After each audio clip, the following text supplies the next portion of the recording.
Good afternoon, everybody. My name is Jessie Stewart, and we are the Capital Campaign Group.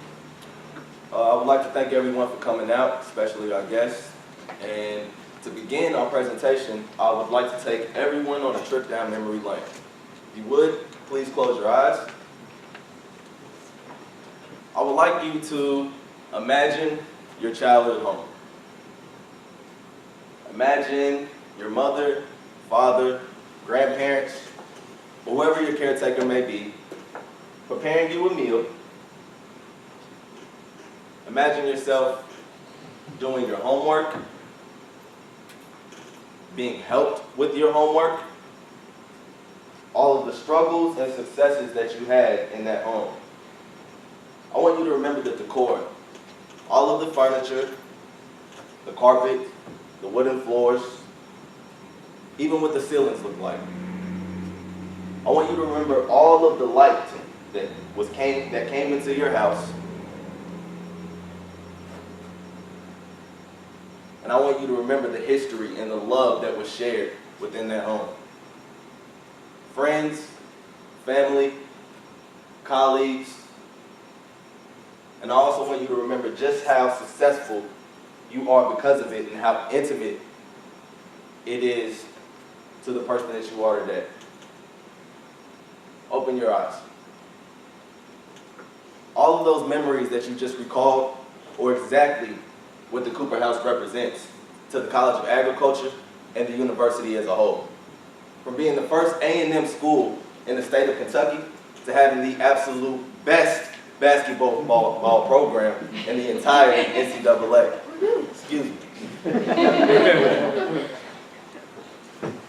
The Cooper House provides a venue for students, faculty, and the community to come together and build successful people.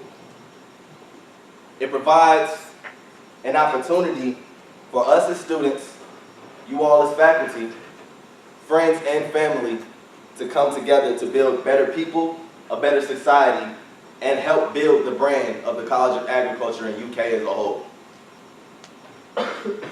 150 years has the College of Agriculture been around. We have succeeded for those 150 years in building great contributors to society. And we will continue to do so for the next 150 and many more to come. The ideas that we will present today will allow all of this to come to happen. This is our capital campaign, and this is your Cooper House. Welcome. No matter where you look on campus, there's some type of construction. Rose Street is shut down, North Campus dorms have fallen, and new dorms already stand where Hagen Field once was. In our fast-paced, constant motion, and modernized world, memories, history, and the little things sometimes get lost. So for the next step into the future and the next project on the university's campus, we offer a slightly different approach. Take a step back from the hustle and bustle of everyday life. Slow down the New York Minute and immerse yourself into the rich history of our university. Come enjoy a refreshing sweet tea and relax on the front porch of the Cooper House. Come with us on a trip down memory lane as we take a step into history to a sunny day. You are on your way to class with a pep in your step and the sun on your face. As you pass other students, they smile and say hello. Everyone knows your name here as you climb the steps to your favorite class in the beautiful historic building with the big trees and great porches. Open the door to enter into the halls that are alive with student activity. Every room is grand in its own way. The main staircase down the hall winds all the way to the 3rd floor, but you always get off on the 2nd for your 1 o'clock class, unless your professor wants to visit in his office on the 3rd floor. You think about your future and where you are going in life as graduation approaches. Even though you leave this great place that is like a second home, you will never forget your tie to the college. You are now forever rooted in the University of Kentucky College of Agriculture, Food, and Environment. The history of our college takes place in the past, but also in the future. The Cooper House has the potential to serve as the roots for our past as well as the fruit to the future. We do not want to destroy another building to move forward on campus. Instead, we want the past to coexist with the present and the future, and to come together to make a new center where students, staff, and community members gather for fellowship and fun. Join us in making the Cooper House the new future for our college. Help us to commemorate our old Kentucky home. The house itself contains 3 floors and a basement. The basement isn't a viable location for any operations other than storage, so we'll be focusing on floors 1, 2, and 3. The first floor is a source of revenue and sustainability, as it will be utilized as a bar, cafe, lounge area. As you enter through the front door, you'll notice a room to your left and to your right. It will be utilized as a lounge area for faculty and students to gather to enjoy local beverages and snacks. There will be 6 or 7 tables that will be distributed between the 2 rooms, along with massive lounge chairs for students and everyone to enjoy and relax in. Winding your way towards the back of the first floor, you will pass a room on your right that will be set up with a more casual bar ambiance, having high-legged chairs and bar tops for a few after-hour specialty drinks that will be named after previous deans and contributing UK donors. Back to your rooms will be the service and distribution for food and drinks, along with housing and office space for conducting all business operations. Winding the staircase, or granting access to the second floor by way of the winding staircase, the atmosphere will change as it develops into a more studious environment.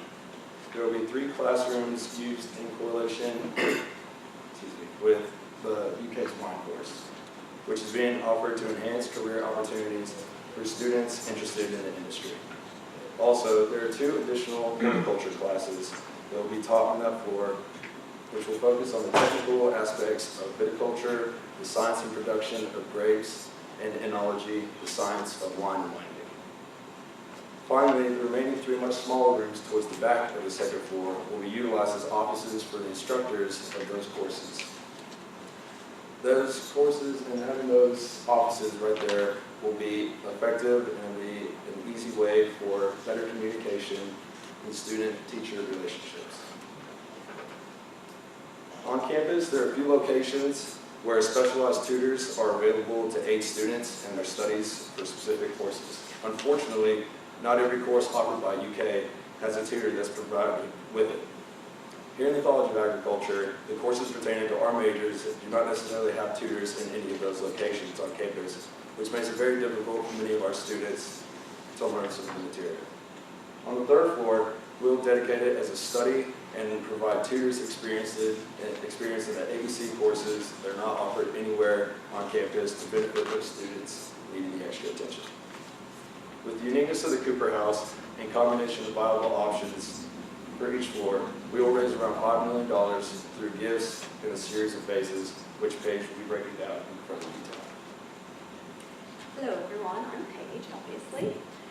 So with our action plan, with the campaign, we will have 4 branches of the campaign. The first of that will be our food campaign, and that's going to be where we are getting ready and prepared, developing a case statement of why you should give, what's the purpose, what's it going to be used for, just answering all the questions that we could possibly give.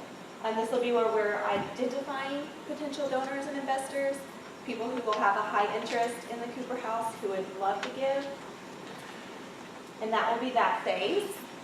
And then moving on from that, we'll go to a silent phase.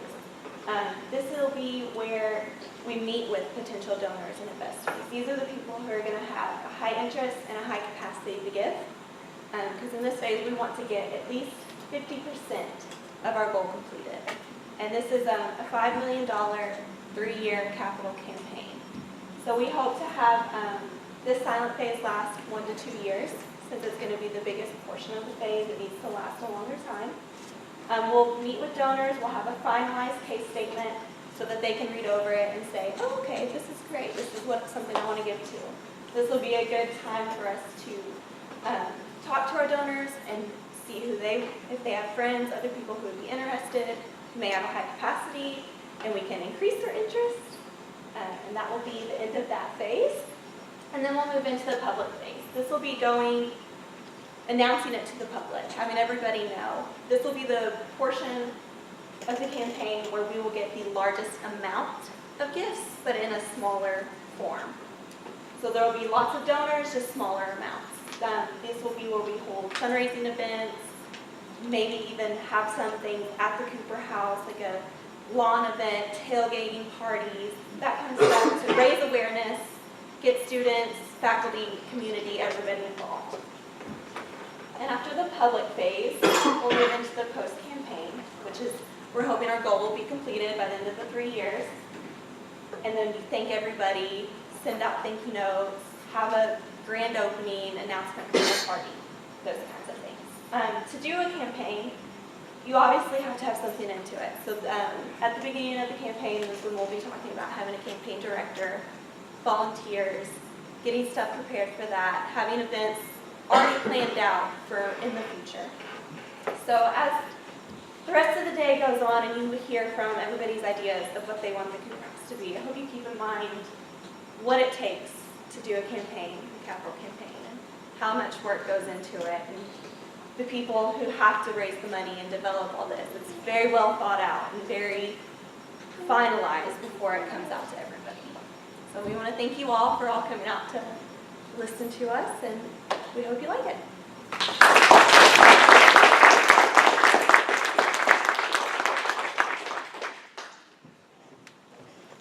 At this time, the committee